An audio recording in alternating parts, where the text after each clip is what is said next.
내일 새 정부가 출범합니다. 우리 기업들은 노동 규제를 개혁해야 한다고 입을 모으고 있습니다. 항공권 판매 규정이 없어 피해를 보는 소비자들이 늘고 있습니다. 대책 마련이 시급하다는 지적이 나옵니다. 내일부터 다주택자 양도세 중과 한시적 배제 조치가 시행되는데요. 시장에선 매물이 늘고 있다고 합니다.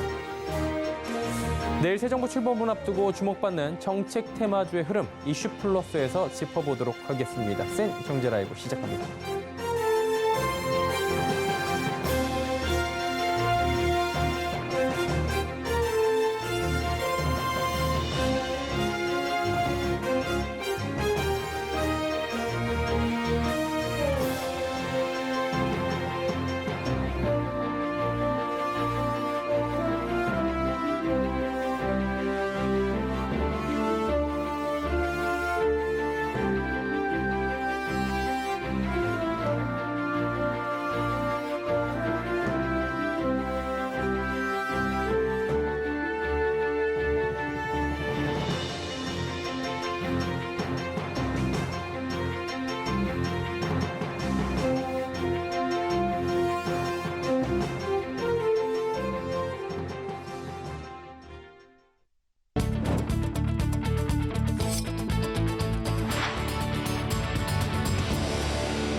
시청자 여러분 안녕하십니까? 센 경제 라이브 서정덕입니다. 내일이면 윤석열 새 정부가 출범합니다. 우리 기업들은 최우선적으로 노동 규제를 개혁해야 한다고 입을 모으고 있는데요. 전국경제인연합회가 국내 기업 500곳을 조사한 결과 규제 개혁 체감도가 95.9포인트로 나타납니다. 이는 지난해 대비 소폭 상승한 수치긴 한데 여전히 불만족이 우세한 겁니다. 특히 불만족하다고 응답한 기업들은 중대재해처벌법을 가장 개선이 미흡한 핵심 규제로 꼽습니다. 아울러 새 정부의 규제 개혁에 대한 기대감과 우려는 엇비슷한 것으로 나타납니다. 새 정부의 정책 방향성에 대해선 기업의 29% 가까이가 경기 진작을 위한 한시적 규제 유예가 필요하다고 밝힙니다. 최우선적으로 개혁할 분야에는 노동 규제를 꼽았습니다. 전 세계 주요국들의 금리 인상 기조 속 우리 기업들이 자금을 융통하기 어려워지는 일명 돈맥경화가 발생할 수 있다는 위기감이 고조됩니다. 금융투자업계와 코스콤 등에 따르면 올해 말까지 자산 유동화 증권을 포함해 만기가 돌아오는 기업 회사채는 지난 4일 기준으로 92조 4,084억 원으로 집계됩니다. 특히 1년 안에 만기가 도래하는 단기 자금인 기업 어음 규모는 전체 잔존액의 85% 수준인 200조 원에 달하는 것으로 나타납니다. 시장 금리가 오르며 기업들의 자금 조달은 갈수록 어려워지고 있어 위험 관리가 필요하다는 지적이 나옵니다. 얼마 전 티웨이 항공이 운항 허가 없이 항공권을 판매해 일부 소비자들이 피해를 봤다는 소식 전해드린 바 있었죠. 항공사업법엔 이렇다 할 항공권 판매 규정이 없어 대책 마련이 시급하다는 지적도 나옵니다. 장민선 기자입니다. 2달 전 예매했던 대구 세부행 항공이 결항되면서 피해를 본 A씨. 인터넷 커뮤니티에서도 코로나19 발생 이후 비슷한 사례를 쉽게 찾아볼 수 있습니다. 항공사가 운항 허가가 나지 않은 노선의 항공권을 팔아도 문제가 없는 걸까? 서울경제TV 취재 결과 현행 항공사업법에는 항공사의 모객 시기에 대한 규정은 없는 것으로 확인됐습니다. 운항 허가가 나지 않은 항공권을 팔아도 법적으로 문제가 없는 겁니다. 항공사업법상의 승객을 모객하는 시기를 저희가 구체적으로 규정하고 있지는 않기 때문에 항공사들의 어떤 판매 마케팅 전략으로 저희는 보고 있습니다. 하지만 코로나19로 국제선 운항이 대부분 결항됨에 따라 소비자 피해가 늘면서 국토부의 입장도 난처하기는 마찬가지. 일부 소비자들은 국토부에 민원을 넣었고 국토부 내부에서도 소비자 피해에 공감하면서도 뾰족한 해법은 찾지 못하고 있습니다. 현재로선 항공권 판매 시기를 명문화한 규정이 없어 항공사에게 항공권 판매 시기에 대한 강제성을 부여할 수도 없고 그렇다고 소비자 피해를 방관하기도 어렵다는 설명입니다. 코로나 상황에 대해서 이런 상황이 생긴 것이거든요. 사실 저희 쪽에서 본다면은 국민의 편의성이라든가 어떤 불편함과 그리고 항공사의 편의성, 불편함을 둘 다 고려를 해야 하는데 그러다 보니까 저희 쪽에서는 어느 한쪽에 치중을 해서 이 법을 규제하기에는 상당히 부담이 있죠. 전문가들은 앞으로 소비자 피해가 늘어날 것이라며 균형 있는 대책 마련이 시급하다고 조언하고 있습니다. 서울경제TV 장민선입니다. 내일 본격적으로 윤석열 정부가 출범하게 됩니다. 부동산 시장에선 다주택자의 양도소득세 중과 한시적 배제가 적용돼 관심을 모으고 있죠. 벌써 수도권 일대 아파트 매물이 늘어나고 있다는 소식도 들려오는데요. 이지영 기자가 전해드립니다. 다주택자의 양도세 중과 한시 배제 시행을 앞두고 수도권 일대 아파트 시장에선 아파트 매물이 늘고 있습니다. 부동산 빅데이터 업체 아실에 따르면 윤석열 정부가 다주택자 양도세 중과 한시 배제 정책을 발표한 3월 말 이후 오늘까지 수도권 매물은 약 8% 늘었습니다. 지역별로는 인천이 약 2만 2천 건에서 현재 약 2만 4천 건으로 8.9% 늘며 가장 큰 증가폭을 보였습니다. 이어 경기 지역 매물이 7.8% 늘었고 서울은 7.7% 증가했습니다. 서울 내에서는 송파구가 13.1% 늘어 증가폭이 가장 컸고 마포구 13%, 강북구 12.4% 순으로 뒤를 이었습니다. 업계에선 다주택자들이 양도세 한시 유예 혜택을 누리기 위해 하나둘 매물을 내놓고 있는 것으로 보고 있습니다. 그러니까 다주택자들이 지금까지 보유에 대한 부담감이나 이런 부분들이 있었는데 어떻게 보면은 출구 전략이 될 수 있으니까 이 출구 전략의 방향성대로 다주택자들은 움직이고 있다라고 봐야 될 것 같고요. 다만 매물이 늘어난 만큼 거래가 활발해질지는 아직 의문입니다. 양도세 부담이 줄어든 매도자는 유예 기간인 1년 동안 매도 연장이 가능해졌고 부동산 관련 규제가 지속되고 있는 상황에서 수요자들이 주택을 매입하기는 여전히 쉽지 않기 때문입니다. 한편 전세 시장 분위기는 다릅니다. 서울과 경기 물량이 3월 말 이후 각각 12.1%, 1.4% 줄어들며 전반적으로 하락세를 보이고 있습니다.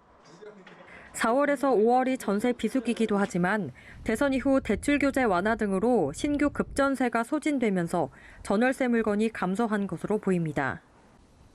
여기에 업계에서는 새 정부의 임대차 3법 손질 방침도 전월세 물건 감소에 영향을 미친 것으로 보고 있습니다. 제도 개선 뒤 임대 계약을 하기 위해 매물을 회수하는 경우가 늘고 있다는 겁니다. 서울경제TV 이지영입니다. 최근에 SK쉴더스 등 기업들이 잇따라 상장을 철회하는 등 IPO 시장이 침체된 상황 속에 11번가가 코스피 상장에 나섭니다. IPO 시장의 분위기 반전을 과연 이끌어낼 수 있을까요? 최민정 기자입니다. 국내 1세대 이커머스 기업 11번가가 코스피 상장에 나섭니다. 11번가는 2023년 상장을 목표로 현재 그에 필요한 절차를 밟고 있습니다.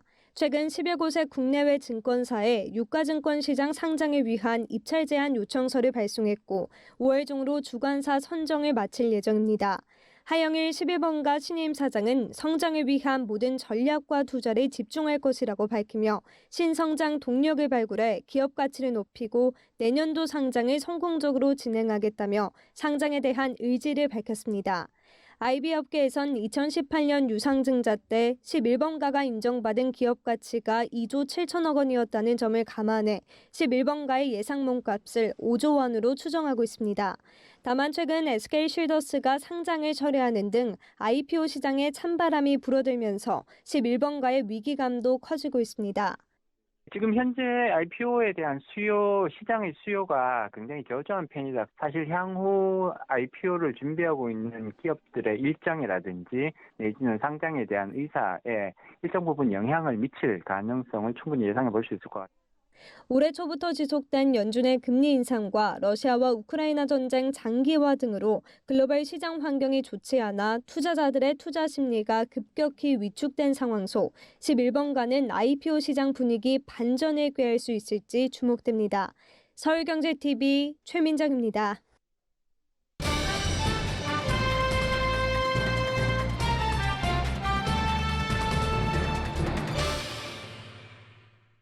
예, 바로 내일로 다가왔습니다. 윤석열 대통령 당선인의 취임식 국회에서 열리게 되는데요. 취임식을 앞두고 국정수행 전망에 대한 긍정적 평가가 절반 이상이다. 이런 여론조사 결과가 나오는 등 증시에 대한 기대감도 덩달아 높아지고 있는 상황입니다. 증권부 윤혜림 기자 연결해서 정책 관련주 좀 짚어보는 시간 갖도록 하겠습니다. 나와 있습니까? 네, 나와 있습니다. 예, 정책 관련주로 짚어보기 전에 그렇다면 공약을 먼저 짚어봐야 될 텐데 윤 당선인의 공약에는 구체적으로 어떤 것들이 있었는지 설명해 주시죠. 네, 새로운 정부의 출범을 앞두고 관련 정책에 대한 관심과 투자 심리도 높아지고 있는 상황입니다. 어제 대한상공회의소가 국내 기업 322곳을 대상으로 새 정부 경제정책과 최근 경제 상황을 조사한 결과에 따르면 응답 기업의 72.7%가 새 정부 경제정책에 대해 기대한다고 답했습니다. 윤 당선인이 중앙선거관리위원회에 제출했던 정책으로는 디지털 플랫폼 정보 구현, 원천기술 선도국가, 탄소중립, 원전 출강국 등이 있는데요. 이 중 디지털 분야부터 살펴보면 디지털 혁신을 위해 인재 100만 명을 양성하겠다고 밝힌 바 있습니다. 이를 위해 디지털 혁신부를 신설하고 반도체 미래도시 건설, 정부가 50조 원 가까이 선출자하는 반도체 기금 코마테크 펀드 사업을 진행하겠다는 계획입니다. 또한 탈원전 정책을 폐기하고 신한울 3, 4호기 건설을 즉시 재개, 원전을 기저로 활용해 원자력 발전 비중을 합리적으로 유지하고 원자력을 신재생 에너지와 함께 탄소 중립 추진의 주요 동력으로 활용하겠다고 밝혔습니다. 이외에도 제약바이오 강국 실현을 위한 컨트롤타워 마련, 국무총리 직속 제약바이오 혁신위원회 설치, 세계 7대 우주 강국으로 도약하겠다는 등의 정책을 내세웠습니다. 그러니까 문재인 정부와 추진하는 정책이 정반대에 가깝다 보니까 관련주들에 대해서 수급 주가 흐름의 변동성도 굉장히 커질 것 같은데 그렇다면 관련주들의 주가가 현재는 어떻습니까? 네, 우선 가장 먼저 주목받았던 테마부터 살펴보겠습니다. 이는 바로 원전인데요. 윤 당선인은 기존 정부의 탈원전 정책을 전면 폐기하겠다고 밝히며 지난 3월부터 관련주들의 주가가 일제히 급등했습니다. 하락 안정세를 보이던 우진, 일진파워, 한전산업, 두산에너빌리티 등의 주가가 취임식을 앞두고 다시금 오르는 모습을 보였는데요. 특히 이 중 원자력 발전소용 계측기 제조사인 우진은 지난 한 주 사이 무려 35.29%의 상승세를 보였습니다. 다음은 방위산업체, 방산입니다. LIG 넥스원, 한국항공우주, 하나에어로스페이스도 같은 기간 일제히 올랐는데요. 과학기술 국정과제뿐 아니라 최근 이어진 러시아의 우크라이나 침공 이후 주요국의 방위력 강화 움직임으로 완제기 수출 수주가 늘어날 것이라는 기대 심리가 동시에 작용했다는 분석입니다. 마지막으로 살펴볼 테마는 제약바이오입니다. 아까 언급했던 제약바이오 강국 정책에 힘입어 4월 마지막 주에는 셀트리온, 셀트리온 헬스케어, 셀트리온 제약 등 이른바 셀트리온 삼형제의 주가가 평균 7.74% 오르기도 했습니다. 이게 따지고 보면 20대 대선은 끝난 지가 2달 정도가 지났고 내일이면 이제 당선인 신분을 벗어나게 되는 건데요. 그 당시를 잠깐 복귀해 보겠습니다. 윤석열 관련주다 뭐 이렇게 불렸던 급등락을 주고받았던 이런 종목들의 주가는 현재 어떻게 됐습니까? 네. 지난 3월 제20대 대선을 앞두고 당시 파평윤 씨이거나 사법연수원, 서울대학교 법학대 동기 등으로 관련 테마주라 불렸던 종목은 애니능률, 덕성, 서현 등이 있었는데요. 최근 취임을 앞두고 소폭 상승하는 모습을 보이긴 했지만 지난 3월 급등락을 반복했던 때에 비해선 주가가 크게 낮아진 것으로 나타났습니다. 지난 3월 3일부터 이달 6일까지의 테마주들의 주가를 살펴보면 애니능률은 41.26%, 덕성 41.79%, 서현 28.21%의 하락률을 기록했고 아이크래프트나 웅진 등 일부 종목은 최근 상승 흐름을 보였습니다. 테마주는 소위 변동성 커서 굉장히 위험하다라는 얘기들 나오고 있고 증시 상황도 지금 좋지 않다 보니까 투자자들 유의가 좀 필요할 것 같은데 증권가에서는 뭐라고 합니까?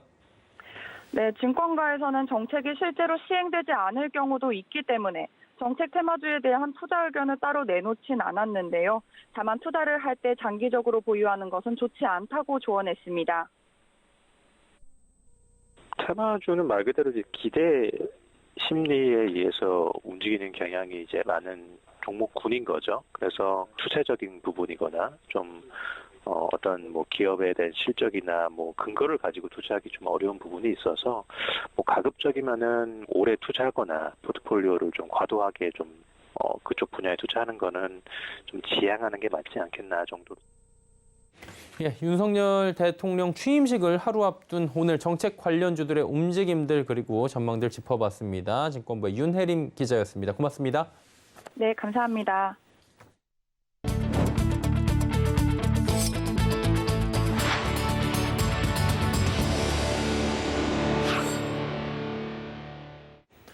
대우건설과 중흥건설이 미국 부동산 개발 사업 추진을 위한 본격 행보에 나섭니다. 지난 4월 30일부터 5월 9일까지 9박 10일의 일정으로 미국을 방문 중인 중흥그룹과 대우건설 현지 출장단이 지난 3일 텍사스주 루이스빌시 업무 협약을 체결한 데 이어 텍사스주 캐롤턴시, 뉴저지주와 업무 협약을 체결했습니다. 대우건설 관계자는 이번 미국 부동산 시장 진출은 도시 개발 사업에서 풍부한 노하우를 보유한 중흥그룹과 함께 텍사스와 뉴저지 두 지역에서 복수의 도시 개발 사업을 검토하며 그룹 시너지를 확인할 수 있었던 계기라며 지속 가능한 미래 성장을 추진하며 글로벌 건설 리더로 거듭나겠다고 밝혔습니다. LG전자가 시네빔 레이저 4K 신제품으로 홈 시네마족 공략에 나섭니다. 베이지 색상의 LG 시네빔 레이저 4K는 빛의 삼원색을 구현하는 3채널 레이저 광원을 탑재해 낮에도 비교적 생생한 화면을 제공합니다. 여기에 앰비언트 조도 센서를 탑재해 주변 밝기에 따라 자동으로 화면 밝기를 조절하고 재생 중인 영상에 맞춰 광원 출력도 조절하게 됩니다. 특히 밤뼘 거리에서도 4K UHD 해상도에 100형 대화면 스크린 구현을 할 수 있고 다이내믹 톤 매핑, 필름 메이커 모드 등 홈 시네마 환경을 위한 다양한 기능을 지원합니다. LG전자는 오늘 한국을 시장으로 북미와 유럽, 일본 등 주요 시장에 순차적으로 출시하고 홈 시네마 프로젝터 시장을 적극 공략한다는 방침입니다.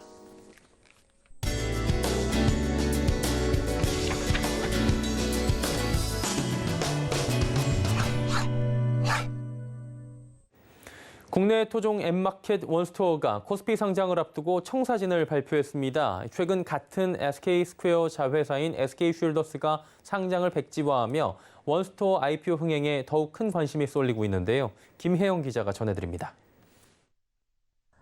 원스토어가 오는 5월 코스피 시장에 입성합니다.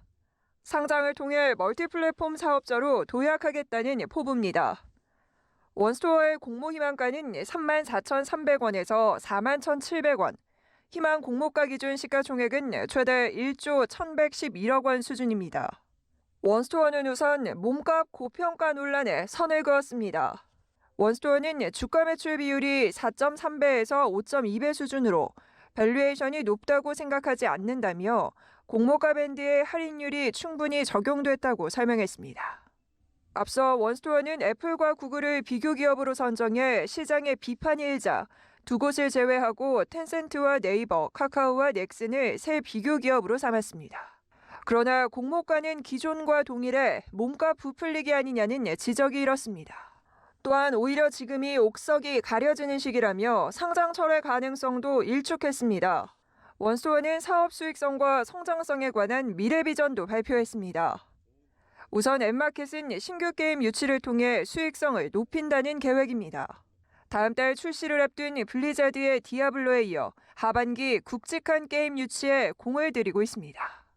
주력 산업인 앱마켓 부분은 대작 게임 유치 여부가 성패를 가르기 때문입니다. 이와 함께 PC와 콘솔까지 사업 영역을 확장한다는 포부입니다. 또한 이용자 데이터 기반의 광고 사업 진출에도 나섭니다. 하반기 광고주가 직접 광고를 집행하는 원스토어 광고센터를 통해 신산업 육성에 박차를 가한다는 포부입니다. 증권가는 원스토어가 몸값 고평가 논란과 수요 예측 부진으로 상장을 철회한 SK쉴더스와는 다른 행보를 이어갈 수 있을지 주목하고 있습니다. 서울경제TV 김혜영입니다.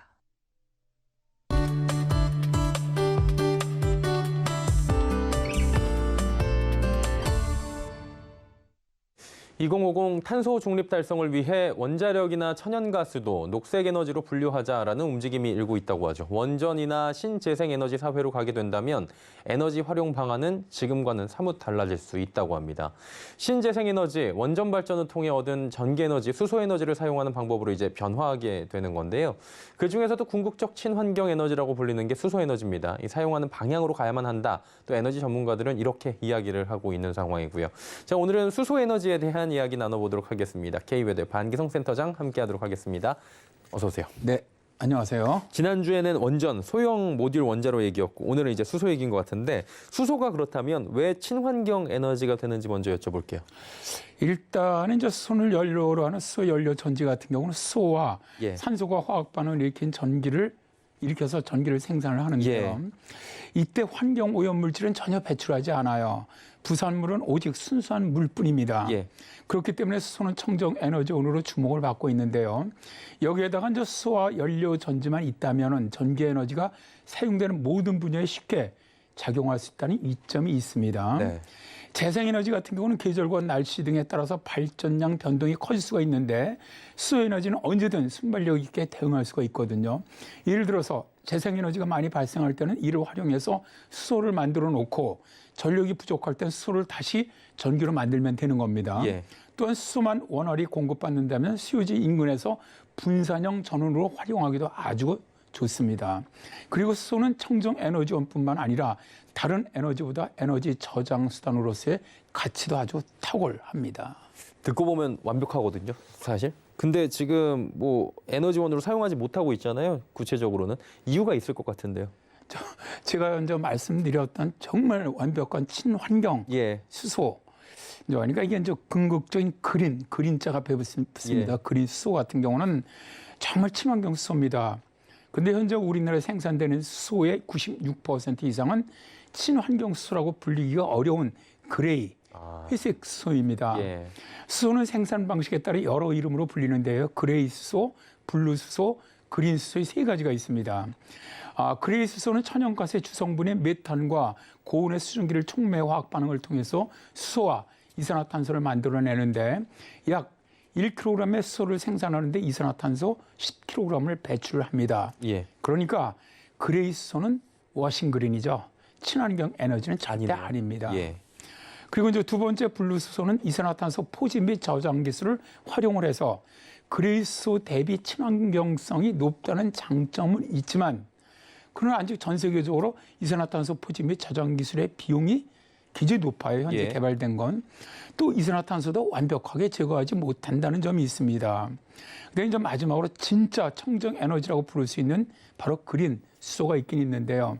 신재생 에너지 등 온실가스를 배출하지 않는 에너지를 통해서 얻은 그런 전기를 가지고 수소를 만드는 것이 그린 수소의 핵심입니다. 그러니까 그린 수소는 물의 전기 분해를 통해서 얻어지는 수소로 생산 과정에서 이산화탄소 배출이 전혀 없기 때문에 최고의 친환경 수소라고 불립니다. 따라서 2050 탄소 중립으로 가기 위해서는 그린 수소를 많이 생산해야만 하죠. 그러니까 세 가지가 있네요. 그레이, 블루, 그리고 그린이 있는데 우리는 사실 96%가 그레이를 쓴다고 하잖아요. 네. 그럼 왜 그린 수소를 못 쓰는 거예요? 이게 이제 첫째 신재생 에너지로부터 이제 제가 말씀드렸잖아요. 예. 그린 수소 같은 경우는 전력을 생산하는 단가가 지금 너무 높습니다. 일단은. 다음에 이제 두 번째 그린 수소를 생산하는 수전의 설비의 효율이 낮기 때문에 수소 생산을 위해서 많은 전력을 사용해야만 합니다. 예. 이러한 경제적인 기술적 한계로 인해서 현재는 주로 그레이 수소를 사용하는 거 있는데요. 현재 상황으로는 그레이 수소보다 약간 친환경적인 블루 수소 확대를 위해서 이산화탄소 포집 및 저장 기술 고도화 또 포집 비용을 낮춰야만 하는데요. 그러나 장기적인 관점으로 본다면 결국 그린 수소 사용의 주를 이루어야만 탄소 중립으로 갈 수가 있습니다. 그래서 이제 각국은 그린 수소를 만들기 위해서 수소내 및 신재생 에너지 발전 기술, 또 그린 수소 인프라 등 그린 수소 사회 구축을 위한 다양한 노력을 진행하고 있는데요. 현재 재생에너지가 풍부한 북아메리카라든가 유럽의 일부 지역에서는 그린 수소 생산을 위한 대용량 수소내 실증 사업을 현재 진행하고 있는 상태입니다. 현재는 재생에너지 전력이 넘칠 경우 배터리 에너지 저장 장치를 사용하지만 그건 한계가 있거든요. 따라서 남는 잉여 전력을 수소로 변환해서 저장을 하게 되면 쉽게 잉여 전력 문제를 해결할 수가 있습니다. 예를 들어서 올해 재생에너지 잉여 전력이 많게 되면 수소 전기 저장 장치죠. ESS에 예. 저장을 했다가 내년에 쓰게 되면 되기 때문에 에너지의 안정성에 아주 크게 도움이 될 수 있다는 겁니다. 보고 계신 근데 시청자분들은 좀 의아하실 것 같아요. 96%가 그레이 수소라고 하고. 근데 우리나라는 알고 보면은 세계 최초의 수소 차량 개발해서 운용하는 나라 넥소라고 있잖아요. 네. 예, 그런 것도 있고 사실 수소에 대해서 굉장히 잘 나가는 나라로 알고 있었는데 그렇다면 궁금해지는 게 우리나라의 수소 정책은 뭡니까? 자, 이제 현실이죠. 예. 어쨌든 정부 같은 경우는 지난해 11월 26일에 제1차 수소경제 이행 기본 계획을 발표를 했습니다. 수소경제의 필요성은 첫째, 탄소 중립 핵심 수단이기 때문이고요. 두 번째는 산업 경쟁력을 제고할 수가 있기 때문이고요. 세 번째, 전력 계통을 안정화할 수 있고요. 네 번째로 에너지 안보를 강화할 수 있기 때문에 수소 경제로 나가려고 하고는 있습니다. 현재 우리나라의 수소 생산 현황을 보면 그레이수소 중심 공급 인프라를 좀 확충을 하고 그린수소 생산에 필요한 수전의 설비 규모 확대를 위한 실증을 추진 중에는 있습니다. 다만 아쉬운 것은 그린수소 중심으로 수소 공급은 확대되고 있지만 그린수소, 블루수소 생산 도입을 위한 인프라는 여전히 부족한 형편이고요. 그린 블루수소 기술은 선도국 대비 한 4년에서 7년 정도 기술 격차가 존재하고 있고요. 친환경적인 생산으로 전환하기가 쉽지가 않습니다. 그리고 수소 가격 안정화와 또 그린수소 확대를 위한 해외 도입 필요성에도 불구하고 해외 프로젝트 참여와 도입 인프라 구축은 상당히 지금 미흡한 상황입니다. 따라서 앞으로는 대규모 수전의 기술 확보를 통해서 그린수소 중심으로 공급 체계를 전환해 나가고 양자라든가 혹은 다자 협력 활성화로 해외 도입 방안을 좀 빨리빨리 마련해 나가야 할 것으로 봅니다. 갈 길이 아직 멀다라는 또 생각도 드네요. 수소에너지 정책과 관련된 이야기 나눠봤고요. K웨더 반기성 센터장과 함께했습니다. 고맙습니다. 네, 감사합니다.